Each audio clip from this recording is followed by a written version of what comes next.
Hi, this is Sarah Lingra with PianoKeyFinders.com, and welcome to another I'm at the Piano, Now What video. This one is about the minor 3-note scale, and I'm going to explain how I came to this, why I came to this, and what it is, how to use it, and how to teach it to your students. So I'm teaching everybody how to play, everybody meaning my students currently. This is March 2025, how to play Puck, Grieg's Opus 71, number 3.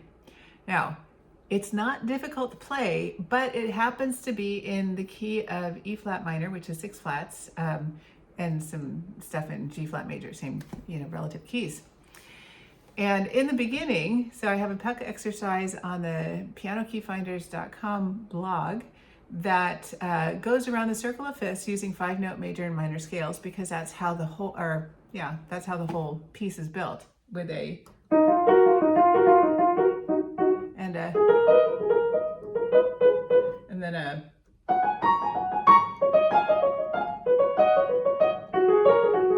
so it's doing that pattern on major keys and minor keys. And so if you go around the circle of fifths, I think it repeats maybe 10 times in 10 different keys, both major and minor, in the piece. So I realized that if a student understood how to do that, then that's a big chunk of the piece. It makes learning it quite a bit easier than initially appears because of the 6 flats in the key signature. Once you get like midway through the piece, you get to a place where Grieg is using a diminished 7th chord that inverts to get you from one point of the piano to the other. And that diminished 7th chord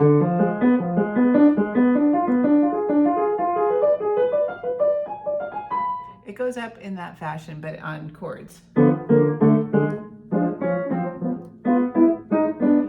So I'm a teacher. I can't help myself.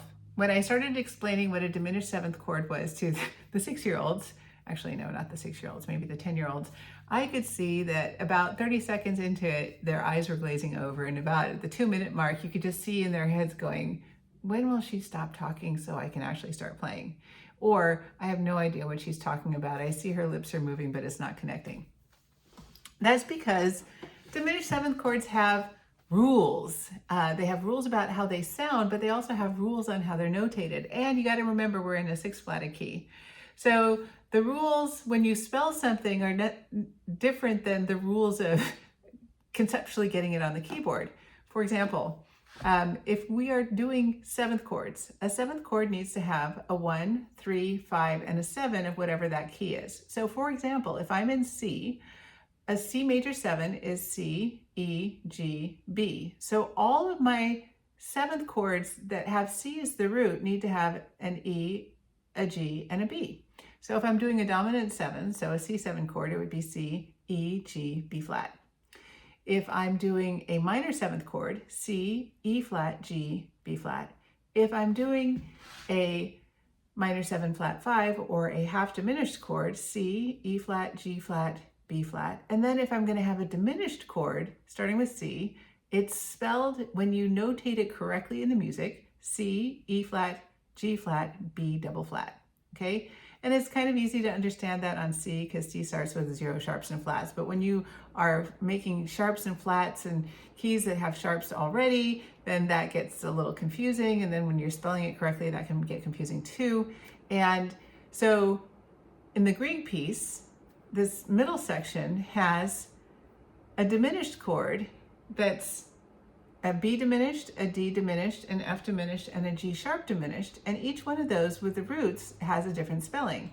And then you have to have that with the key signature, which already has 6 flats. So you have to remember that there's a C flat in that key signature. And if you don't play it with a C flat, then sometimes the students are playing something that sounds like a D minor 7 instead of a D diminished. And it wasn't working.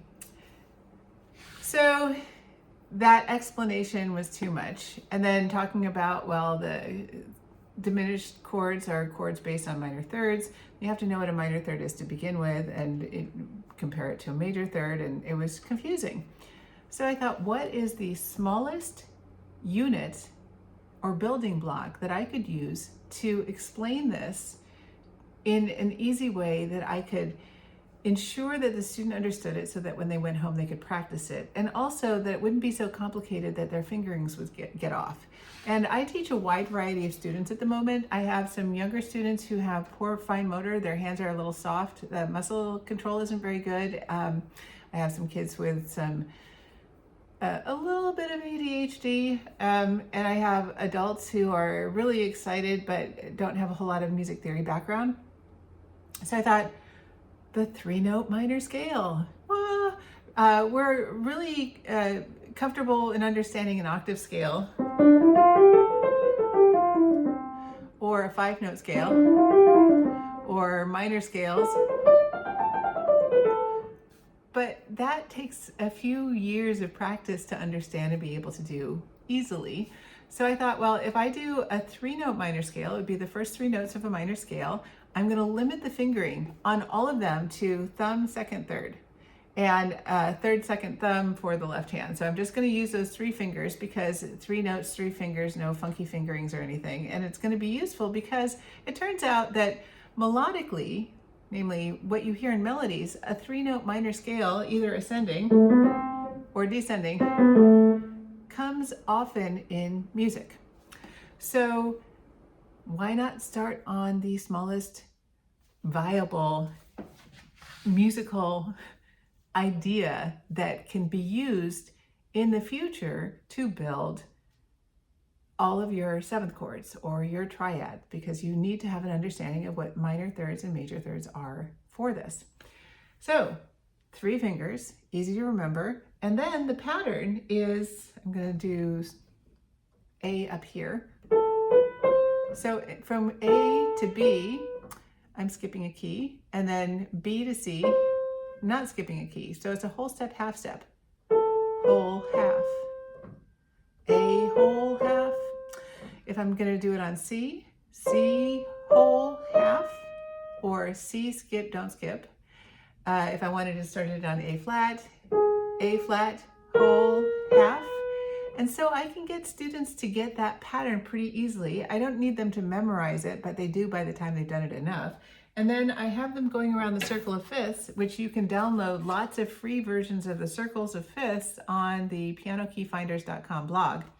So I like circles of fifths with the minor in the center and the major outside, because when you go like over here, you can see the A's in the bottom right here, and then C is up here. So from A to C is a minor third. So when I'm playing an A 3-note scale, I'm going to go A, B, C. So I can see that very easily. So I go around the circle. A, B, C, E, F sharp, G, B.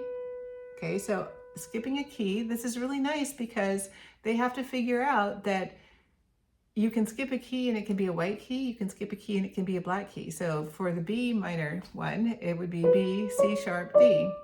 You can also use this to tie in the spellings of these keys because they need to go in alphabetical order when you are talking about being in a particular key. So that's what this whole video is. It's playing around the circle of fifths using 3 fingers and the first 3 notes of the minor scale. Now, I will do another video about the first 3 notes of the major scale, but even in the puck piece, so we have, it uses that motif, which the bottom parts of that motif, it's unusual because the melody is on the lower side, usually it's on the top. So you've got that cute little motif, but then you also have the melody flipping to the left hand, which you're going to hear it, which is the A flat. So you have that as a way of reinforcing. You're going to be doing it in the left hand too. Going around the circle of fifths is fairly easy because it's an easy to control thing. You can see what that pattern is, you can hear what that pattern is, and by the time you've gone around the circle of fifths a couple times, your students are going to be pretty confident with this. So minor 3-note scales. Also, when students are successful, they feel good, they learn better, and everybody's happy. So anyway, this is Sarah Lingra with pianokeyfinders.com, and thank you for paying attention. Bye.